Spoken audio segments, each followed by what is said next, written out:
Yo, what is up, YouTube? OG Rider back again for another video for you guys. And I'm going to do a post-match review for the Spurs versus Arsenal game. So yeah, good morning, all you Gooners out there, because it was Spurs 2, Arsenal 3. We've beaten the scum in the North London derby. London is red. Come on, you Gunners. Yes, what a victory. It's great to wake up and yeah, just bask in the glory of just being the better team, being the better rival, and yeah, just celebrating still the great victory. What an amazing first half it was.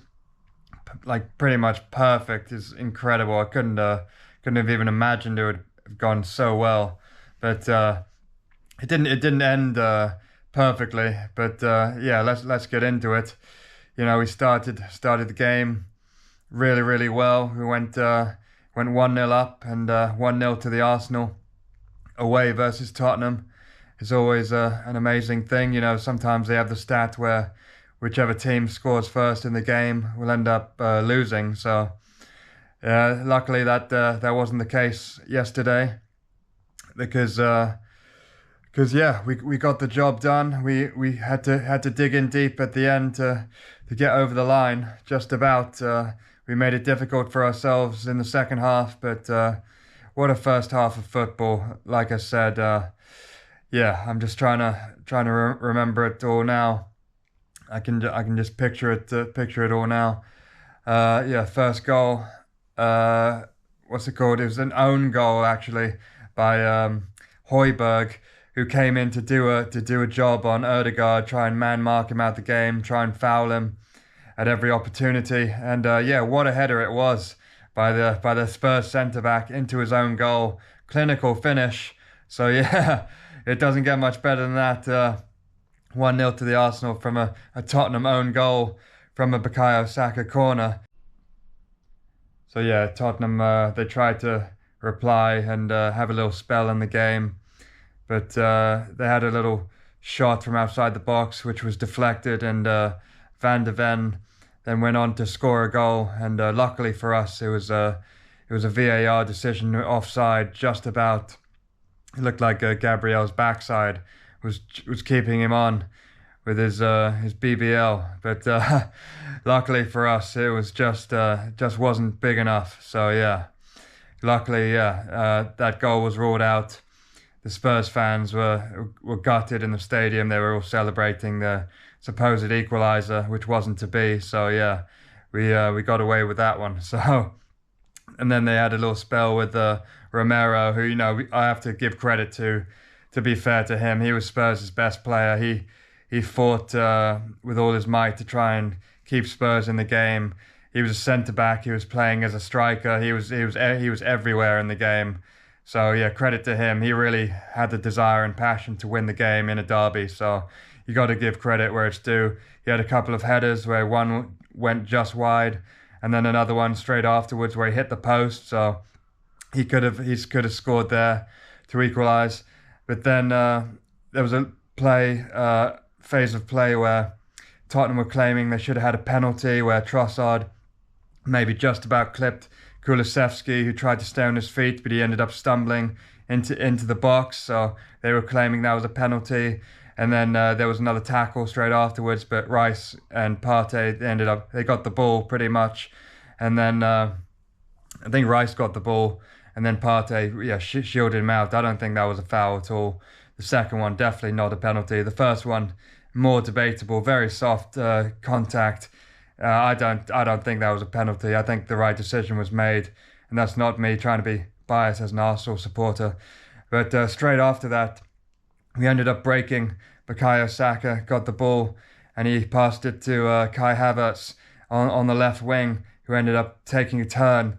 And then Bukayo Saka continued his run all the way forward to the right wing, which Kai Havertz saw the run, and he did a perfect ball over the top. It was an amazing pass.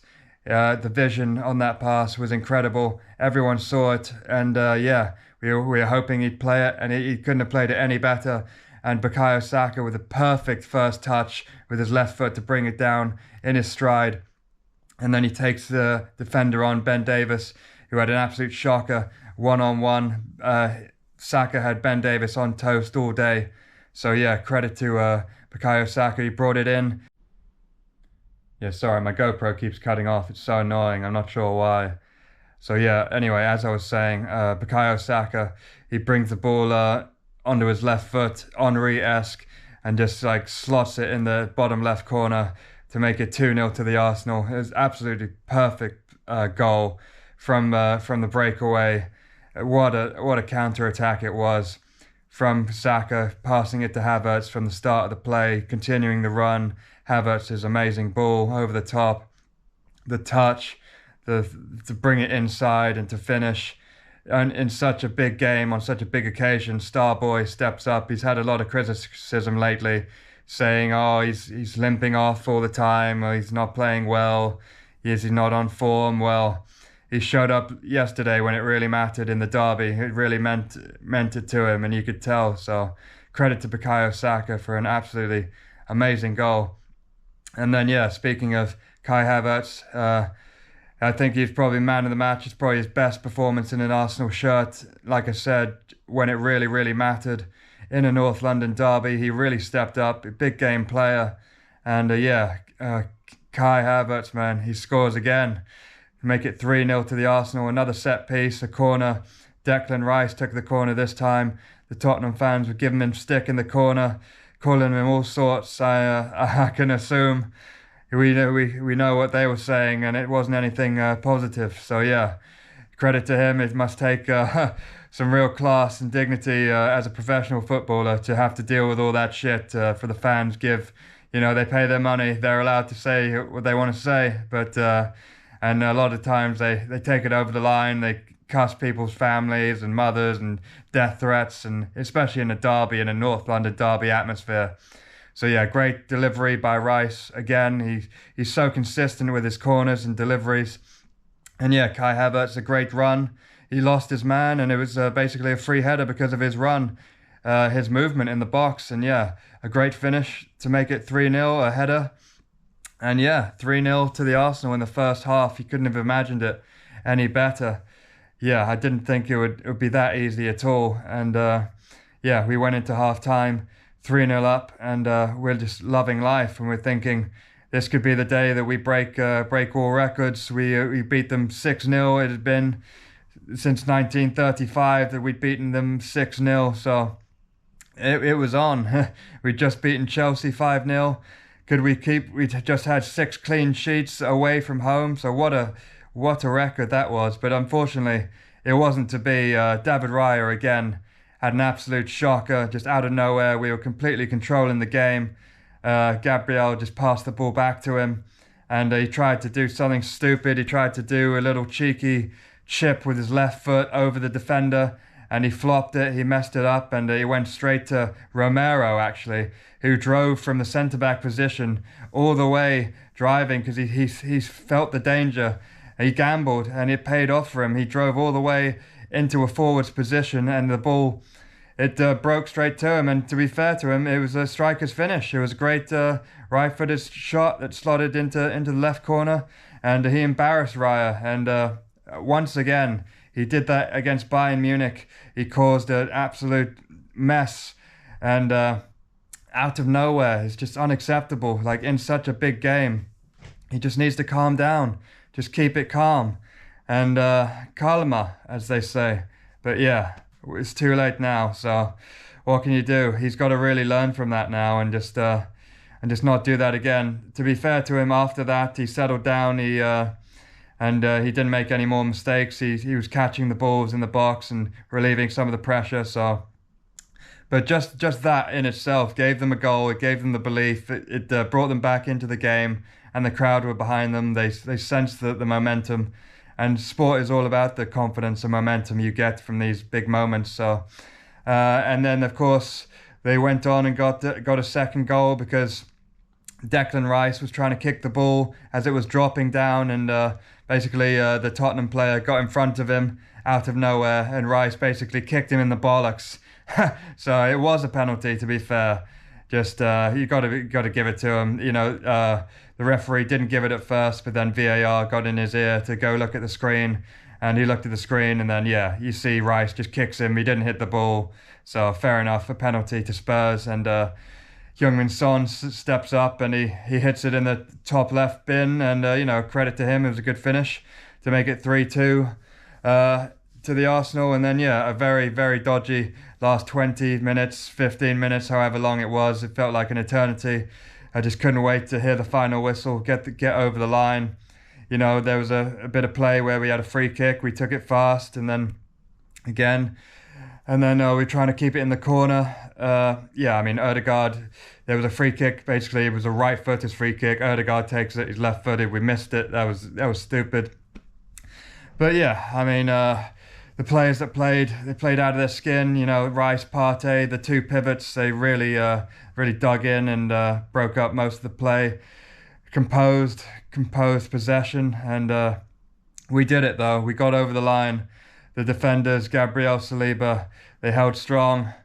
Tomiyasu, he didn't have he had a really dodgy start to the game, but yeah, he was there in the box for some of the goals, the movement. He brought players away, so he was there in about. We were all there as a team to get over the line. Really big victory to make it 3-2 to the Arsenal as a final score. So yeah, we did it away versus Tottenham in their stadium. So we are top of the league still. But unfortunately, Nottingham Forest, after that game, they lost 2-0 to Manchester City. They couldn't do us a favour, which was unbelievable, the chances they missed. Chris Wood could have scored 4 goals. Literally, Hudson-Odoi had a great effort, nearly went top corner as well. Good save from Ortega, who came on. Edison got injured.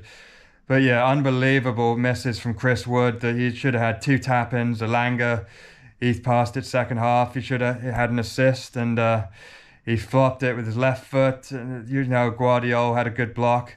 But yeah, first half, he missed a tap-in as well. Some headers. It's unbelievable. The difference in that game of Haaland, the quality striker, comes on. He has 1 chance. He buries it. Bottom left corner. Clinical.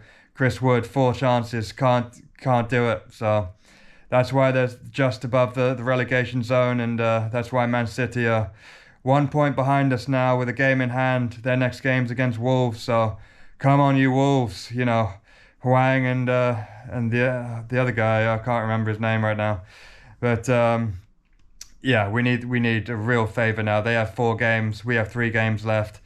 Against Bournemouth at home, and Man United away, and then Everton at home. So we've got to win all 3 games if we have any chance of winning the Premier League now. And because City is just assumed they're going to win all 4 games, and if we win all of our games, we'll have 89 points, and if they win all of their games, they'll have 91 points, and we'll lose by 2 points, and they'll be absolutely gutting to have played what seems like our best in years, and it still not be good enough. So what can you do? We've got to do it. We've got to try and win all of our games, and just hope that City slip up. It's not in our hands anymore.